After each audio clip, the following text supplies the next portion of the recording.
Magandang oras mga card lover, mga kabuksing. Magkano nga ba ang kinikita ni Manny Pacquiao sa laban nila ni Mario Barrios noong nakaraang araw? Marami ang nagtanong nito, kaya meron tayong sagot. Ito ang video courtesy sa atin ng Showbiz Caster, atin panoorin. Isang kampyon at isang inspirasyon sa bawat Pilipino. Pero bukod sa dangal at karangalan, magkano nga ba ang kinikita ng ating pambansang kamao na si Manny Pacquiao? Ang pinakamalaking premyo na natanggap ni Manny Pacquiao ay sa laban kontra kay Floyd Mayweather Jr. noong 2015. Tinawag itong Fight of the Century. At alam niyo ba kung magkano ang kita? Grabe! Guaranteed purse pa lang, $100 million. Total earnings kasama ang pay-per-view, humigit kumulang 120 hanggang $150 million.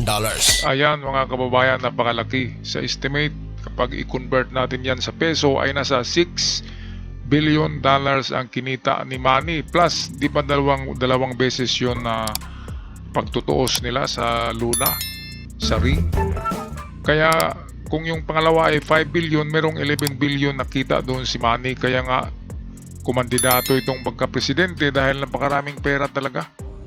At alam nyo, yung pera niya halos maubos yung kalahati kasi ginastos niya sa eleksyon at pinagpirahan lang siya ng kanyang mga mga nakalinya sa kanya. Kasi presidential siya eh. Siya yung gumagastos halos lahat. Grabe. Sinayang ni Manny sa politika ang pera. Dapat pinamigay na lang yun sa mga sa mahihirap. Bilyon-bilyon ang ginastos niya noon sa presidente pagtakbo niya. Kaya dito sa larong ito, sa laban nila ni Mayweather, ay dito rin nabansagan na gay weather. Kasi yakap ng yakap to eh. Meron tayong dito, meron tayong pictures na ang sarap ng yakap ni Mayweather kay Manny. At si Manny naman nakatingin eye to eye kay Mayweather dahil nga meron siyang 6 billion pesos na tumataginting. Okay, patuloy tayo sa video. Kung sa piso, yan ay nasa 6.6 hanggang 8.2 billion pesos. Hindi So ito yung picture na sinabi ko. Ayan. Tingnan nyo ng mabuti yung mata ni Manny. Nakatingin pati yung mata ni Floyd Mayweather. Eye to eye sila. Tapos lumapit ang referee. Sabi, oops, tama na yan. Baka maging bakla kayo niyan. Ayan. Sino bang hindi mapayakap niyan kay Mayweather? 6.6 billion hanggang 8 billion kasama ang pay-per-view. Kasi mas tanggapin natin na talagang mas sikat sa Amerika si Mayweather.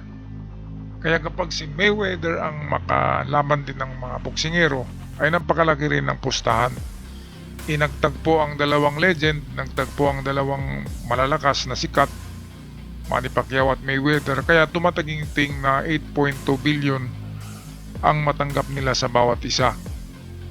Mataas yata, konti ang kay Mayweather, pero ganun pa man, dalawang beses kasi na bawat ito na away ay siguro nakalikom si Manny dito ng more or less 10 billion na hindi piso, 10 billion pesos sa dalawang laban nila ni Floyd Mayweather. Kaya nagiging best friend sila pagkatapos ng laban dahil nga pareho silang nagkaroon ng yate. After sa laban na yan ay meron silang mga bagong yate na luxury yachts, hindi yung basta-basta lang. Grabe. Kaya Mayweather plus Manny Pacquiao is equals to 8 billion pesos ang kita ng bawat isa sa kanila. Alright, patuloy tayo sa video courtesy ng Showbiz Caster. Ito ang pinakamalaking kita ni Pacquiao. Ito rin ang isa sa pinakamataas na bayad sa kasaysayan ng sports. At kung akala mo ay doon lang siya kumita na malaki, narito pa ang ilan sa mga biggest paydays ni Pacman. Laban nila kay Miguel Cotto noong 2009, kumita si Pacquiao ng $22 million. Pacquiao versus Margarito 2010, $30 million. Pacquiao versus Oscar De La Hoya 2008, $20 million. Pacquiao versus Timothy Bradley 2016, kumita si Pacquiao ng $20 million. Pacquiao versus Keith Thurman 2019, kumita si Pacquiao ng $10 million. At Pacquiao versus Ricky Hatton 2009, kumita ang ating pambansang kamao ng $12 million. Ayan, so kung atin itotal suma, kung susumahin natin yun mga kaboxing, mga card lover ay hindi kasama yung kay Floyd Mayweather na 100 million. Kung susumayin natin, nasa 110 million lahat eh. Hindi kasama yung kay Floyd Mayweather. So nasa 210 million dollars lahat ang kinikita ni Manny. Pero hindi pa kasama dyan yung kay yung nauuna na away ni Manny, yung kay Barrera. Di ba merong Barrera 2, Barrera 3. Sabihin natin merong tig 100 million lang kasi hindi pa gaanong sikat si Manny noon. Nandun pa yung fight niya kay di ba ang dami pa eh, kay Eric Morales, di ba? Meron pa siya kay sino ba yung knock-out sa kanya? Nakalimutan ko tuloy. Yung nagpatulog kay Manny, di ba? Tatlong beses din sila nagtutuos at hindi lang yan, meron pa silang laban ni Mosley tsaka ni Golden Boy na si Golden Boy. Sino ba si Golden Boy? Ito kasi yung pangalan ng channel ko na isa eh. Oscar De La Hoya pala, the Golden Boy. Nanalo kasi yan ng gold sa Olympic, kaya tinatawag na the Golden Boy si Oscar De La Hoya. Kaya susumahin natin 200 million na kanina plus another sabihin natin 100 million. So 300 million lahat na ang kinita ni Manny sa boxing. Hindi pa kasama yung iba pang fight niya na hindi sikat. At saka yung mga exhibition fight niya hindi pa kasama yung mga promotion niya sa mga produkto. 'Di ba? Nagmo-model kasi ito sa mga sa mga sports apparel. Kaya all in all, sabihin natin meron siyang 300 million na naipon noon, o kung nabawasan man ngayon, basta 300 million estimated lang yan. So magkano ba, ilang billion ba yan, mga kababayan? So napakayaman talaga ni Manny. Ngayon merong naidagdag sa kanyang bulsa. Ito yung fight niya nung kamakalawa kay Mario Barrios. Okay, mamaya atin titingnan sa Google kung magkano ang nakuha ni Manny doon na paycheck. In the meantime, balik tayo kay Showbiz Caster. Pero teka, hindi lang prize money ang pinagkukuhanan ni Pacquiao ng kita. Isa pa sa mga malalaking bahagi ng kanyang yaman ay galing sa pay-per-view sales. Ang laban niya kay Mayweather lang, mayroong 4.6 million na pay-per-views buys. Ibig sabihin, milyon-milyong tao sa buong mundo ang nagbayad para mapanood sila at bahagi ng kita doon ay napunta kay Pacquiao. So eto mga kababayan, atin i-search sa Google magkano ang kita ni Manny Pacquiao sa away nila ni Mario Barrios. So it is estimated that Pacquiao could end up between 17 and 18. So 17 million.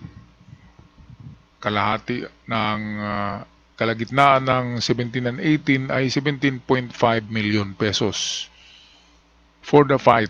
Para ito kay kay sa laban nila ni Barrios. So ayan, kapag natalo diyan si Manny, meron siyang 17 million, kapag nanalo 18. So draw. So ibig sabihin ganun pa rin. Kung draw yun ay hati ito. So nasa 17.5 million ang nauwi ni Manny. Okay, convert nga natin yan sa piso. 17 million pesos US dollar to Philippine peso. So ang lumabas ay 970 million pesos ang naiuwi ni Manny sa suntukan lang sa pagbuboxing lang. Grabe talaga. Bawat away ni Manny, bawat laban ay milyones.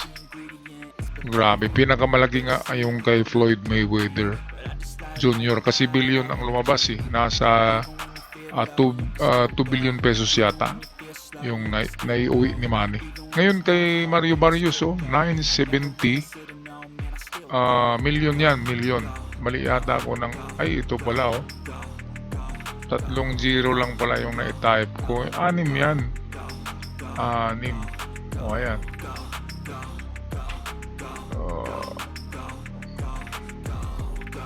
So 17 million to PHP. Okay, so ito yung lumabas, 970 million, 870,000. So halos 971 million pesos. Ang paycheck ni Manny pag-uwi sa Pilipinas dahil sa laban niya kay Mario Barrios. Ganon din si Mario Barrios, ganon din ang hati niyan. Nasa 970,000 pesos din. Kaya magkano ba ang Ferrari ngayon, mga kababayan? Nasa 30 million yata. So makakabili sila, di ba? Lamborghini, ganon din, nasa 20 to 30 million. So si Barrios, dahil medyo bata pa, ay pwedeng bumili yun ng Lamborghini or Ferrari. 970 million at may sobra pa. Pwede pang magpatayo ng hotel, magpatayo ng negosyo.